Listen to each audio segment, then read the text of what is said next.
അല്ല, ഹൈക്കമാൻഡ് ഞങ്ങളത് പറഞ്ഞല്ലോ, അച്ചടക്കമുള്ള ഒരു കോൺഗ്രസ്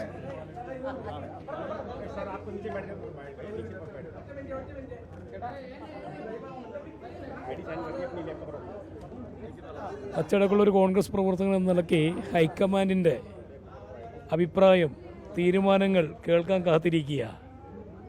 അതിൽ മറ്റൊന്നുമില്ല.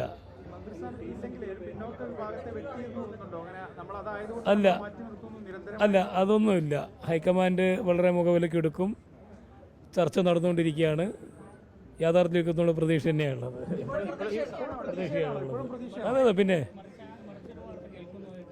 ഇല്ല, അത് വന്ന വാർത്തയല്ലേ. പട്ടികവർഗ്ഗക്കാർ ഒരിക്കലും കോൺഗ്രസിനെ സംബന്ധിച്ച്, പിന്നോക്ക സമുദായത്തെ സംബന്ധിച്ച് കോൺഗ്രസ് ലീഡേഴ്സ്, അത് രാഹുൽ ഗാന്ധിയാണെങ്കിലും പ്രിയങ്ക ഗാന്ധിയാണെങ്കിലും സംസ്ഥാന നേതൃത്വമാണെങ്കിലും ഒഴിവാക്കില്ല എന്നൊരു പ്രതീക്ഷയോടുകൂടി തന്നെ പരിഗണന തരുന്നത്. പട്ടികവർഗവും പട്ടികജാതി, ഷെഡ്യൂൾ കാസ്റ്റും ഷെഡ്യൂൾ ട്രൈബും രണ്ടും രണ്ടാണല്ലോ. ആ നിലയ്ക്കൊരു കഴിഞ്ഞ കാലങ്ങളിലുള്ള സ്റ്റാറ്റസ് കോ അനുസരിച്ചുള്ള തീരുമാനം ഉണ്ടാവും എന്നുള്ള പ്രതീക്ഷ. അല്ല, അത് KPCCയുമായുള്ള അവരുടെ അഭിപ്രായങ്ങളാണ്. ഓക്കെ.